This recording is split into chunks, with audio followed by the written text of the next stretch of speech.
મારું નામ હરદેવસિંહ જાડેજા, પૂર્ણિમા એજન્સી રાજકોટ.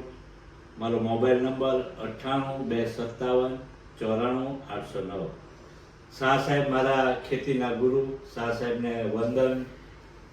1997માં શાહ સાહેબ મારે કુદરતી રીતે કોઈ સંજોગ એવા બન્યા અને મારા શાહ સાહેબ મુલાકાત થઈ. ત્યારથી આજ દિવસ સુધી શાહ સાહેબ વિવિધ રીતે ઘણા કામમાં અમે સંકળાયેલા છીએ. એમની પ્રોડક્ટ પ્રસાદ બાયોટેકની બનાવે છે, એની હારે પણ અમે વેચાણમાં સંકળાયેલા છીએ. પણ શાહ સાહેબ હારે અમે જે કામ કરતા કે એમના જે બધા પ્રયોગો હતા, પોતે પીએચડી માઇક્રોબાયોલોજી ઘણું બધું છે, શાહ સાહેબના મોઢે જ આપણે સાંભળશું. આ ફેક્ટરીની જે એમની પ્રોડક્ટ છે, અમારી મિટિંગો સૌરાષ્ટ્ર કચ્છમાં અમે ખૂબ કરતા. પણ શાહ સાહેબ પ્રોડક્ટ વિશે કોઈ વેચાણનો એમનો હેતુ ઓછો, પણ અમારે પ્રોડક્ટ વિશે સમજાવવું પડેલા. અમે એમાં જરાક ટિપ્પણી એની કરતા કે આ પ્રોડક્ટ આમ વપરાય, આને આમ વપરાય, આવી રીતે ઉપયોગ લેવો. પણ શાહ સાહેબના જે નુસ્ખાઓ હતા, આંકડાના ઉપયોગો, દર્ભના ઉપયોગો, વિવિધ વાવડિંગના ધુમાડા કરવાના, આ એક બે ચાર તમને ખાલી એક્ઝામ્પલ આપું છું.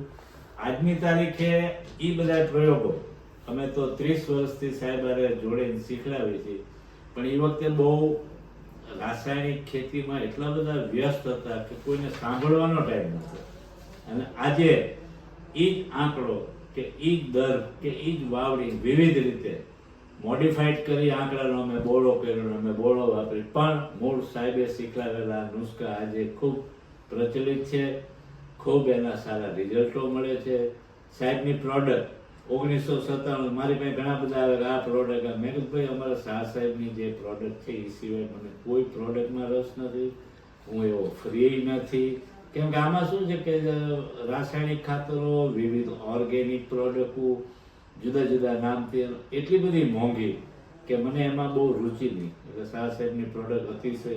એક તો બીજો ફાયદો એ કે જેમ સાયન્ટિસ્ટો મોટી કંપનીઓ રાખી અને આ બનાવે, તો સાહેબ તો પોતે જ સાયન્ટિસ્ટ છે કે દુનિયાના જે 2, 5, 15 નિષ્ણાંતો છે બાયોસાયન્ટિસ્ટ, એમાંના એક મારા ગુરુ શાહ સાહેબ છે.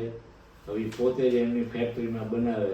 ઘણી વાર તો માલની એવી શોર્ટેજ થાય, હું કહું સાહેબ આ બધા ખેડૂતો માલ માગે છે, પહેલા જાગૃત નહોતા અને એવા જાગૃત થયા છે કે માલ મળતો નથી. મને કે મારી સિસ્ટમ છે કે અમુક નક્ષત્રમાં અમુક વનસ્પતિઓ લાવવી, ભેગી કરવી, પછી જ આ બધું બને. એટલે એમના જે સિદ્ધાંતો અને એમના જે ઓલા છે વિચારો, ખૂબ ઉચ્ચ વિચારો છે. આજે હું એમની ફેક્ટરી વલસાડમાં પ્રસાદ બાયોટેકમાં આવ્યો છું શાહ સાહેબને મળવા ખાસ. ઘણા ટાઈમથી એમને કમરના તકલીફના હિસાબે આવી શકતા નથી, એટલે હું ફેમિલી સાથે સાહેબને મળવા આવ્યો છું. હવે સાહેબ આપણને ટૂંકમાં આને લક્ષી વાત કરશે. શાહ સાહેબ. મારું નામ ડૉક્ટર અશોક શાહ છે. બેઝિકલી હું બાયોટેકનોલોજીસ્ટ છું અને 1976થી હું અમેરિકન કંપનીમાં કામ કરતો હતો, સાયનિમાઇડ ઇન્ડિયામાં, સાયનિમાઇડ અમેરિકામાં. અને ત્યારથી અમુક વસ્તુ જાણીને કુદરતી ખેતીમાં આવવાની મને પ્રેરણા મળી. એ પ્રેરણા આપનાર હતા એક અઘોરી બાબા. ભારતના જંગલમાં રહેતા કેટલાક માણસો ઘણા એવા બધા પ્રયોગો જાણે છે કે જે આજના મોડર્ન સાયન્સને પણ વિચાર કરતા મૂકી દે. અને એ આપણે સમજવા જેવા છે અને એનું વિજ્ઞાન પણ સમજવા જેવું છે. કારણ કે એ લોકો આંધળિયા નથી કરતા, પણ ખરેખર એની પાછળ વિજ્ઞાનનો, એ વનસ્પતિના ઉપયોગનો ખરેખર વૈજ્ઞાનિક ઢબે ઉપયોગ કરતા હોય છે. એમની વૈજ્ઞાનિક ઢબ કદાચ ગામડિયાની હોય કે સાધારણ હોય, પણ એની પાછળનો જે સિદ્ધાંત છે એ ખરેખર ઉચ્ચ કોટીનો છે. હું પોતે પીએચડી બાયોટેકનોલોજીમાં કર્યું, પોસ્ટ ડોક્ટરેટ બાયોટેકનોલોજીમાં કર્યું, દુનિયાના લગભગ 20 દેશોમાં ફર્યો હશે. અને અમેરિકન કંપનીમાં પ્રોડક્શન મેનેજર અને રિસર્ચ ડાયરેક્ટર તરીકે પણ કામ કર્યું છે. પણ એથી વિશેષ મને જો સૌથી વધુ આનંદ આવ્યો હોય, એ હું સૌથી વધુ શીખ્યો હોય તો ભારતના જંગલોમાં અને ભારતના ગામડાઓમાં. આપણે આપણી એ બધી વસ્તુઓનો વૈજ્ઞાનિક ઢબે ઉપયોગ કરવાનો જરૂર છે. એને વિજ્ઞાનનું સ્વરૂપ આપીને અમે એના ઘણા બધા ઉપયોગ શરૂ કર્યા છે. અને મને કહેતા આનંદ થાય છે કે જે વસ્તુને 1976-77માં લોકો આંખોના ભવા ચડાવીને કે મોં બગાડીને જોતા હતા, એની પાછળ આજે ભારત નહીં આખી દુનિયા પડી છે, જેને આપણે કુદરતી ખેતી કે નૈસર્ગિક ખેતી કહીએ છીએ. મિત્રો, મેં સૌથી વહેલી જરૂરિયાતનું જે ધ્યાન આપ્યું તે મેં ભારતની પ્રાચીન ધાર્મિક સંસ્કૃતિ અને વનસ્પતિ વિજ્ઞાન પર કામ કર્યું. આપણો જે ધર્મ છે એ ઘણો બધો વૈજ્ઞાનિક ઢબે ખીલેલો છે. આપણો જે ધર્મ છે એમાં ઘણું બધું વિજ્ઞાન રહેલું છે. આપણે એને અંધશ્રદ્ધાની જગ્યાએ ધર્મની દ્રષ્ટિથી એને વિજ્ઞાનની દ્રષ્ટિથી સમજવાની જરૂર છે. તમે લીમડો લો, આંબલી લો, આંબા લો, તોરણ લો, જુદા જુદા, એ બધા પાછળ કોઈક ને કોઈક વિજ્ઞાન રહેલું છે અને આ આપણે કરવા જેવી વસ્તુ છે. આપણા વાસ્તુશાસ્ત્રમાં પણ તમે જુઓ તો દિશા પ્રમાણે વૃક્ષો વાવવાનું કીધું છે. ધારો કે પૂર્વ દિશામાં વડ, પશ્ચિમમાં પીપળો, ઉત્તરમાં પુષ્પવાટિકા, દક્ષિણમાં ઉડુંબર વગેરે વગેરે, ઈશાનમાં આંબળા, અગ્નિમાં દાડમ, નૈઋત્યમાં આંબલી અને વાયવ્યમાં બીલી. હવે આ બધા જે વૃક્ષોનું કોમ્બિનેશન છે, જે એ છે એ ખરેખર વૈજ્ઞાનિક છે અને આપણી જમીનને તો ફળદ્રુપ બનાવે છે પણ વાતાવરણની શુદ્ધિ સાથે આપણને તંદુરસ્તી આપે છે. આ ઉપરાંત આપણા શાસ્ત્રમાં બાળકો માટે, સ્ત્રીઓ માટે, પુરુષો માટે ખાસ વૃક્ષોના નામો આપ્યા છે. બાળકો માટે શંખપુષ્પી, ઘોડાવ્રજ, દાભલો, બ્રાહ્મી. સ્ત્રીઓ માટે કોકમ, પારિજાત, ત્રાસુદ ને કુંવારપાઠું, અને પુરુષો માટે અશ્વગંધા, શતાવરી, કલિંગ અને બીલી. હવે તમે આ સાધારણ રીતે જુઓ તો આ બધા વૃક્ષો, આ વૃદ્ધપાન બધું આરામથી મળે અને જ્યારે જોઈએ ત્યારે જેટલા જોઈએ એટલા મળે. એનો જો વિવેકપૂર્વક ઉપયોગ કરવામાં આવે તો મને લાગે છે કે આપણે કુદરતી રીતે જ બધા મહદઅંશે તંદુરસ્ત થઈ જઈશું અને આ તંદુરસ્તીથી આપણી જે કુદરતી તંદુરસ્તીતા જે મળે છે એનાથી ઘણા બધા ફાયદા થાય છે. આર્થિક, શારીરિક, માનસિક ને સૌથી વધુ આપણને જુદા જુદા રોગ મુક્ત કરાવવાની મને એ છે. હવે વચ્ચે સાહેબ, હવે આપણે થોડોક વિષય એવો લઈએ કે ખેડૂતોને હવે શું છે, આ તો છે જ, પણ આપણી જે પ્રોડક્ટ છે, જે કેઝન માઇક્રો કલ્ચર બેક્ટેરિયા, એગ્રીરીચ ગ્રેન્યુલ, એ મારા હસ્તક ખૂબ અત્યારે ખેડૂતો લે છે, ખૂબ રસ પડે છે અને એકબીજાને કનેક્શનથી મારી પાસે આવે છે. તો આપણે બેક્ટેરિયા વિશે થોડુંક ખેડૂતોને જાણવું છે, કેમ કે અત્યારે હવે શું છે, જમીન થઈ ગઈ છે નિર્જીવ. હવે એને સજીવ કરવા આપણા બેક્ટેરિયા ખૂબ ઉપયોગી અને પ્રમાણમાં ખૂબ સસ્તા છે. તો એના વિશે આપ જરાક. ચોક્કસ. ત્યારે મારી સાથે તાઇવાનમાં એક વૈજ્ઞાનિક હતા અને એને ભારતીય સાહિત્ય પર ઘણો અભ્યાસ કરેલો. એની સાથે મળીને અમે ખેતી માટે કેટલીક પ્રોડક્ટ નક્કી કરી જે રેડીમેડ ખેડૂતોને આપી શકાય.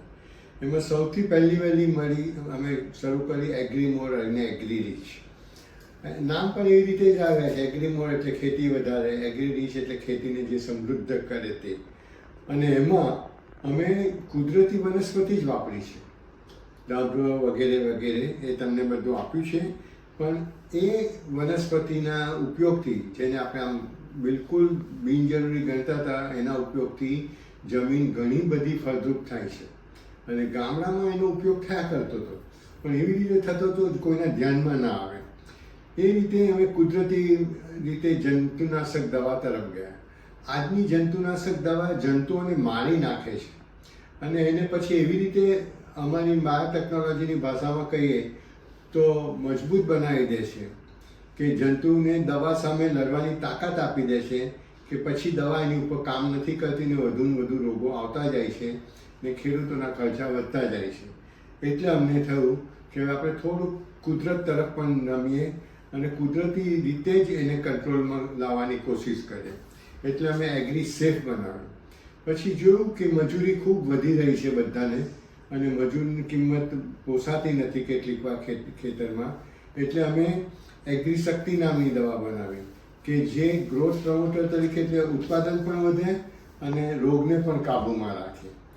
પછી અમે જોયું કે આપણા પશુધન જેનું ઉત્પાદન દૂધ હોય કે દહીં હોય કે જે હોય તે એની જે તાકાત જોઈએ એમાં ઘટાડો થઈ રહેલો. એટલે અમે એગ્રીવેટ નામની એક એનિમલ ફીડ સપ્લિમેન્ટ બનાવી. બહુ ઓછા પ્રમાણમાં આપવું પડે છે, પણ જ્યારે આપણે એને પશુ આહાર સાથે આપીએ છીએ ત્યારે જે અસર થાય છે એ ખૂબ જ સરસ થાય છે. દરેકની રોગ પ્રતિકારક શક્તિ વધારે છે. કેટલાક બહેનોની કે કેટલાક પ્રાણીઓની જેને આપણે કહીએ ને જન્મ પ્રમાણ વધારે છે.